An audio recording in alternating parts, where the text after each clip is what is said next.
Llega la hora de la reforma a la justicia.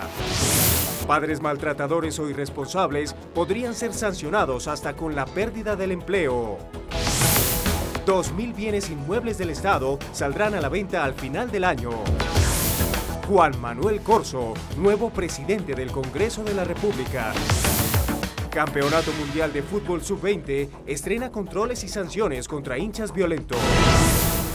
Mujeres de Barbacoas, Nariño, se niegan a levantar la huelga de las piernas cruzadas. Este es el Noticiero del Senado.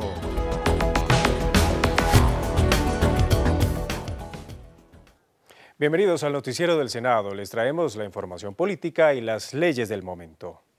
La reforma a la justicia se sitúa en el centro de los debates que inicia esta semana el Congreso de la República. Llegó el momento de evaluar temas como la utilidad del Consejo Superior de la Judicatura, el alcance de la tutela contra sentencias, las causas de la impunidad y la solución a los permanentes choques de trenes.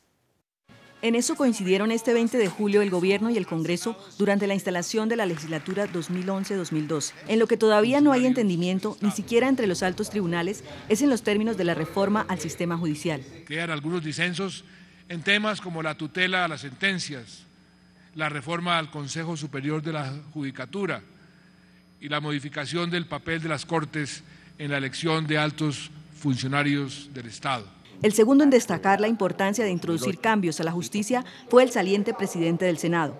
La reforma no puede ser solo un alivio, un aligeramiento de los fardos judiciales. La verdadera reforma tiene que ser capaz de prevenir y eliminar las causas de la ineficacia judicial. El nuevo presidente del Congreso también intervino para expresar su punto de vista sobre el enfoque del proyecto. Nos encontramos con un choque que le ha causado perjuicios a la nación. En lo que sí estuvieron de acuerdo los voceros del Gobierno y el Congreso fue en la urgencia de hacer ajustes al actual funcionamiento de la Administración de Justicia. Hay necesidad de hacer realidad la justicia para todos los colombianos. Sin una justicia eficaz no hay futuro. El país está reclamando una mejor justicia, más pronta y oportuna, y no podemos seguir desoyendo este clamor. El noticiero del Senado conoció que hay consenso en el Gobierno y la Corte Suprema para instaurar la segunda instancia en los procesos penales contra congresistas. Según el proyecto acordado, la investigación la debe adelantar un fiscal o grupo de 3 magistrados. El juicio de primera instancia, una sala de 3 magistrados, y la segunda instancia será obligatoria para consulta ante la Sala Penal en pleno, compuesta por 9 magistrados de la Corte. El Congreso de la República empezó a ser conducido por el senador Juan Manuel Corzo Román. Lo acompañan en las vicepresidencias los senadores Antonio Guerra de la Espriella y Alexander López Maya. La nueva mesa directiva del Senado quedó integrada por el conservador Juan Manuel Corzo en la presidencia. Manifestó que trabajará por el equilibrio de poderes y anunció una alianza para combatir la corrupción. Por eso elevamos la petición respetuosa al presidente de la República para que por medio de la Ley de Facultades se cree la Agencia Nacional para la Protección del Patrimonio Público. En la primera vicepresidencia asumió el dirigente sucreño de Cambio Radical Antonio Guerra de la Espriella, quien se comprometió a trabajar por una legislatura más productiva que la anterior. Vamos a hacer todo lo que esté a nuestro alcance, desde luego, con la cooperación y la buena voluntad de ustedes, para que esta legislatura sea igual o más productiva que la que terminó. Y como segundo vicepresidente tomó posesión el líder vallecaucano del Polo Democrático, Alexander López. Reiteró la defensa de los derechos humanos y la protección de las clases trabajadoras. Este es un logro de los campesinos, es un logro de los indígenas, de los estudiantes, es un logro de los sindicalistas, es un logro de las amas de casa, es un logro de los pobres y los humildes de Colombia. Las nuevas directivas del Senado ostentarán esas dignidades hasta el 20 de julio del 2012. El Partido Verde, principal rival del presidente Juan Manuel Santos en las pasadas elecciones, ahora entra a la coalición de su gobierno en la Mesa de Unidad Nacional. La alianza generó diferencias entre algunos de sus dirigentes, pero la bancada de los Verdes dejó en claro que mantiene algunos reparos a la reforma a la educación superior, que conserva la independencia y que el compromiso es ideológico, no burocrático. Para nadie es un secreto que es un gobierno que ha colmado las expectativas que los ciudadanos tenían respecto a esta presidencia, a este cuatrenio, y después de ver que es un gobierno efectivo, eficiente, eficaz, pues se decidió formar parte de esas mesas de discusión. Lo que hemos hecho con el gobierno del presidente Santos es un camino que permita que empecemos a construir nuestro país que soñamos desde el Partido Verde. El nuevo presidente del Congreso, el senador Juan Manuel Corzo Román, es un líder que descubrió su vocación política a muy temprana edad. En Cúcuta, su ciudad natal, inició los estudios y la imparable carrera que ahora lo tienen en la conducción de los destinos del Congreso de la República.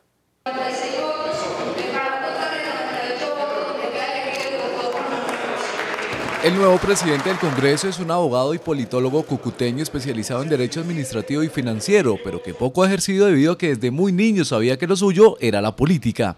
A los 10 años ya estaba formando mi primera escuela para ayudar a los niños pobres. El senador Juan Manuel Corzo es un hombre inteligente, tranquilo, con una buena formación académica. Es padre de 3 hijos y en el campo político ha recorrido todos los peldaños dentro de su partido, el Conservador. Comenzó como concejal en 1992, fue elegido diputado en 1995, luego representante de la Cámara en 1998 y senador durante 3 periodos consecutivos.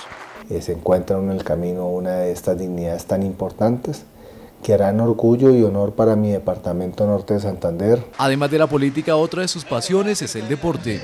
Fui basquetbolista representando a mi departamento. Finalmente, el presidente del Senado, Juan Manuel Corzo, dijo que asume esta dignidad con 3 propósitos. El primero, que el Congreso siga tan efectivo como lo fue durante el último año. Segundo, trabajará en armonía con las demás ramas del poder. Y tercero, proyectará al Congreso en escenarios internacionales. El periodo legislativo que empezó este 20 de julio tiene ambiciosos retos en materia de proyectos. Iniciativas de gran relevancia nacional empezarán su trámite en los próximos días. Más de 20 iniciativas esperan su trámite. Dentro de las más destacadas están la ley que reglamentará las regalías, la que reglamenta la Comisión Nacional de Televisión, reforma pensional, el referendo de cadena perpetua, la prohibición del aborto, el estatuto tributario, el estatuto de la oposición, el código electoral, la reforma a las corporaciones autónomas y la enajenación de otros 10% de la estatal Ecopetrol. A toda esta cascada de proyectos hay que sumarle la reforma a la justicia, el código de convivencia, jueces de paz, régimen municipal y departamental, ley de bomberos, ley de la mujer y el estatuto arbitral, entre otros.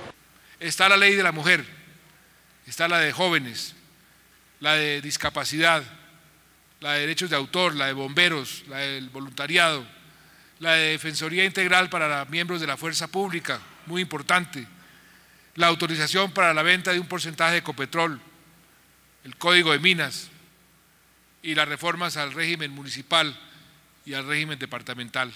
El principal enemigo de todas las iniciativas será sin lugar a dudas el tiempo y la época preelectoral a los comicios del 30 de octubre. La bancada del Polo Democrático presentó un proyecto de reforma constitucional para eliminar la figura de la reelección presidencial, una figura que impulsó en el año 2004 el expresidente Álvaro Uribe Vélez y que le permitió prolongar su mandato por 4 años más, al salir airoso en las elecciones de 2006. Acabó con la estructura política del Estado, acabó con la figura de los pesos y contrapesos, y esa reelección que se construyó en Colombia en el 2004, que fue aprobada en medio de la ilegalidad, en medio de los delitos, y no puede ser que una constitución que está contaminada, que está manchada por el delito, que está manchada por la corrupción, mantenga esos artículos que permiten la reelección. Hasta la pérdida del empleo y la posibilidad de participar en política podrían enfrentar los padres y madres irresponsables y maltratadores. Así lo dispone el proyecto de Código de Paternidad y Maternidad que empezará a estudiar el Congreso en la legislatura que arrancó este 20 de julio. El propósito del proyecto es integrar un código de prevención y protección a la niñez frente al flagelo de muertes violentas, abandono, explotación sexual y laboral, abuso y maltrato, ante lo cual los padres pueden perder la custodia de sus hijos, pueden perder sus empleos, van a perder derechos políticos, van a ser sancionados socialmente. Un sistema de información de paternidad y maternidad irresponsables, o sea, casi una lista negra de papitos malitos y mamitas malitas, y se le va a suministrar a toda la sociedad y a las empresas. La iniciativa formula una política pública en materia de salud sexual y reproductiva, con programas de planificación temporales y definitivos, pues en Colombia los bebés no deseados por sus padres representan el 30% de los nacimientos. ¿Cuántos niños podemos traer al mundo? ¿Cuántos podemos educar? ¿A cuántos estamos dispuestos a darles afecto y respeto y por lo menos comida? En lo corrido del 2011 han sido asesinados al menos 60 niños de 0 a 14 años, de los cuales más del 70% murieron víctimas de violencia intrafamiliar. En los últimos 4 años, por lo menos 800.000 niños están involucrados en procesos por alimentos, custodia o reconocimiento. 1 de cada 5 niños crece sin saber quién es su papá, 6.400.000 solo viven con su madre y 1.400.000 sin ninguno de los dos padres, mientras que 600.000 viven con el padre. Niños en protección tenemos aproximadamente 40.000 que están con nosotros en las instituciones o en los hogares sustitutos de protección que, digamos, bajo el cuidado del Instituto Colombiano de Bienestar Familiar. Niños para adopción tenemos una cifra aproximada de 9.800 niños. A los ciudadanos que busquen subsidios del Estado se les exigirá responsabilidad sexual reproductiva. Estamos generando un efecto perverso. Traigan hartos hijos al mundo y entre más pobres y más necesitados sean mejor, porque el Estado corre detrás a entregar todo tipo de subsidios sin condicionamiento. Según UNICEF, el país registra 2 millones de menores de edad maltratados al año, 850.000 en forma severa. Unas 2.000 propiedades del Estado saldrán a la venta. Antes de terminar el año, la Central de Inversiones del Ministerio de Hacienda debe tener el inventario de estos bienes que en el momento son improductivos para las entidades oficiales, pero pueden ser de interés para los particulares o las empresas. Hay inmuebles en todo el país y hoy pertenecen a 131 entidades públicas del orden nacional que no los necesitan para el ejercicio de sus funciones. 24 de estas entidades ya los entregaron al Ministerio de Hacienda y por el plazo que da la ley del Plan Nacional de Desarrollo, las otras 107 deben transferir las restantes en estos 6 meses. El Estado pueda llegar a ser productivos inmuebles que hoy no están reportándole ningún beneficio y que están, por el contrario, generándole gastos a las entidades públicas. Durante el proceso que adelantó la Central de Inversiones en el primer semestre del año, los departamentos que más inmuebles improductivos entregaron son Valle del Cauca, Cundinamarca, Atlántico y Antioquia, entre ellos 103 lotes, 51 locales, 34 bodegas y 30 casas, para un total de 281 bienes. La CISO Central de Inversiones del Ministerio de Hacienda también está haciendo el recaudo de cartera oficial con 180 días de vencida, gran porcentaje de ella proveniente del INCODER. Nosotros teníamos previsto transferir cartera del orden de 224.000 millones de pesos. Eso es lo que está en proceso en este momento de valoración. El dinero que se recupere de cartera vencida y el que se recoja de la venta de los inmuebles que salgan a subasta pública y oferta abierta a particulares y empresas será destinado a fortalecer las políticas de prevención, atención integral y reparación de los desplazados. Más de un mes cumple la protesta de piernas cruzadas de centenares de mujeres del municipio de Barbacoas, en Nariño. Ellas aseguran que no tendrán vida sexual con sus esposos hasta que el gobierno empiece a pavimentar la carretera que une a esa localidad con el resto del departamento. 8 años llevan esperando los habitantes del municipio de Barbacoa la pavimentación de 57 kilómetros que une a esa población con el resto de Nariño y que hoy están en pésimas condiciones. En un carro, en las condiciones en que se encuentra la vía, son cerca de 8, 10 o 12 horas. Situaciones deplorables donde se afectan todos los derechos fundamentales. Por eso en ese municipio se creó el movimiento de piernas cruzadas integrado por más de 300 mujeres para presionar soluciones del gobierno regional y nacional. El movimiento de piernas cruzadas no solo se reduce al sexo, sino la lucha por la dignidad de la mujer y del pueblo barbacoano. En Bogotá, el senador nariñense Guillermo García Realpe dijo que ese contrato es responsabilidad exclusiva del INVIAS y de los ingenieros del batallón militar. Esperamos que tanto el INVIAS como el batallón de ingenieros den pronta ejecución a esos recursos que ya están en manos de este instituto y de los ejecutores, que en este caso son los ingenieros militares. La situación de la vía está afectando a 85.000 habitantes de los municipios de Barbacoa, Roberto Payán y Magüí en el departamento de Nariño. El Campeonato Mundial de Fútbol Sub-20 será la primera prueba de fuego para la Ley de Seguridad Ciudadana respecto a la prevención de la violencia y el vandalismo en los estadios. La ley acaba de entrar en vigencia y trae severas sanciones contra los aficionados que pierden el control ante el triunfo o la derrota de sus equipos. Deciden volver el fútbol un espectáculo de violencia. Aparte de los castigos de cárcel, los hinchas que insisten o protagonicen actos de violencia o vandalismo se exponen a la prohibición de volver a los estadios de fútbol durante 6 años y a multas que pueden ascender a los 100 millones de pesos. La agresión física va de 20 a 100 salarios mínimos. Eso ya es un monto respetable. Es que esto toca que les duela el bolsillo. La agresión verbal será sancionada con trabajo social y si hay reincidencia, el castigo será una multa de unos 20 salarios mínimos mensuales y la prohibición para ingresar a escenarios deportivos. depende de la gravedad, hasta 8, 15, 20 salarios mínimos, tener que pagar, por ejemplo, actos de vandalismo, cuando salen de los estadios, le hacen daño a los carros, a la infraestructura que rodea los estadios y por supuesto que no vuelvan a entrar a los estadios de fútbol por lo menos durante 6 años. A propósito de fútbol, Colombia será sede del Mundial Sub-20, uno de los eventos más importantes a nivel deportivo para el país. A Colombia llegarán cerca de 24 delegaciones. Tenemos una responsabilidad con la comunidad internacional. Arreglamos unos estadios, les hicimos unas inversiones. No vamos a permitir que unos amponcitos desadaptados vayan a generarnos una mala imagen. Pero además de las multas y sanciones, las autoridades cuentan con otros mecanismos legales para contrarrestar las malas actuaciones de los hinchas. Están los códigos de convivencia y el Código Penal que tienen establecidas unas penas, ya unas acciones punitivas, por ejemplo, cuando se agrede a una persona, cuando se le causa una herida grave, cuando se le asesina, como ha pasado en el fútbol. El nuevo marco jurídico también establece que los clubes deportivos deberán estar al tanto de lo que hacen sus miembros, pues en la eventualidad de que alguno de ellos esté involucrado en un delito, el equipo también podría ser sancionado, hasta con la pérdida de sus derechos deportivos. Hasta Tumaco, Nariño, una de las regiones más olvidadas por el Estado, llegó el presidente Juan Manuel Santos a sancionar la ley de regalías, una ley que permitirá repartir millonarios recursos a todos los departamentos del país en procura de combatir la pobreza. Me siento feliz, muy feliz, al venir a Tumaco a compartir esta buena noticia.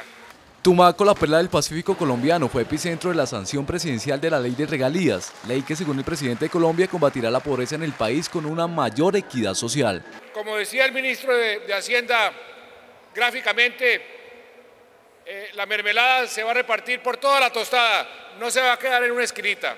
Por ejemplo, los 4 departamentos de la región pacífica que hoy solo reciben 72.000 millones de pesos, el próximo año verán cómo esos recursos se multiplican. Entre el año entrante, el 2012, y el año 2020, los 4 departamentos del Pacífico recibirán en promedio cerca de 1.500.000 millones de pesos por año. La gran responsabilidad la tienen ahora los nuevos mandatarios de todo el país, quienes deberán administrar bien los millonarios recursos y no despilfarrarlos. Por eso el llamado del presidente a los ciudadanos para que ayuden a vigilar fue contundente. Esos alcaldes y esos gobernadores que ustedes van a elegir son los que van a administrar esa avalancha de recursos que llega a partir del año entrante. Así que elijan bien, elijan bien, elijan bien. Según el gobierno, con la nueva reforma se acaban los elefantes blancos y la corrupción en el manejo de las regalías será cosa del pasado. Como testimonio escrito de la pasada legislatura, calificada como histórica, se lanzó el libro Herramientas para la Prosperidad, Leyes Claves 2010-2011. La obra fue editada por la Presidencia y la Oficina de Prensa del Senado y se convierte en un documento excepcional de consulta sobre el exitoso trabajo legislativo. El libro, que incluye el texto completo de los 5 actos legislativos aprobados el último año y 11 de las leyes más representativas, también está disponible en su versión digital en la página web www.senado.gov.co. La ley de regalías dispone que territorios de la periferia colombiana, como Tumaco, reciban buena parte de los recursos. Son regiones donde precisamente se concentran los mayores índices de pobreza. Tumaco es un municipio de Nariño ubicado a 300 kilómetros de Pasto, su capital. Es el segundo puerto más importante del Pacífico después de Buenaventura. La gente aquí vive de la pesca, la agricultura y las artesanías, y hoy están a la expectativa. Sus habitantes dicen que con la nueva ley de regalías su región tendrá desarrollo, esquivo durante muchas décadas. Cuidado, vamos a perder. Cuidado, Tumaco se vaya a poner de calamidad. Aquí siempre ha habido recursos de regalía, pero que esos recursos se los han robado. Aquí se carece mucho de vivienda. La gente son muy pobres. Yo creo que una regalía para este pueblo caería como una bendición. En Colombia, 7 departamentos concentran el 80% total de las regalías, con solo el 17% de la población nacional. A partir del próximo año, cuando entre en vigencia la nueva ley de regalías, esos millonarios recursos serán redistribuidos en toda la geografía nacional y especialmente en zonas de la periferia y regiones costaneras como Tumaco, en Nariño.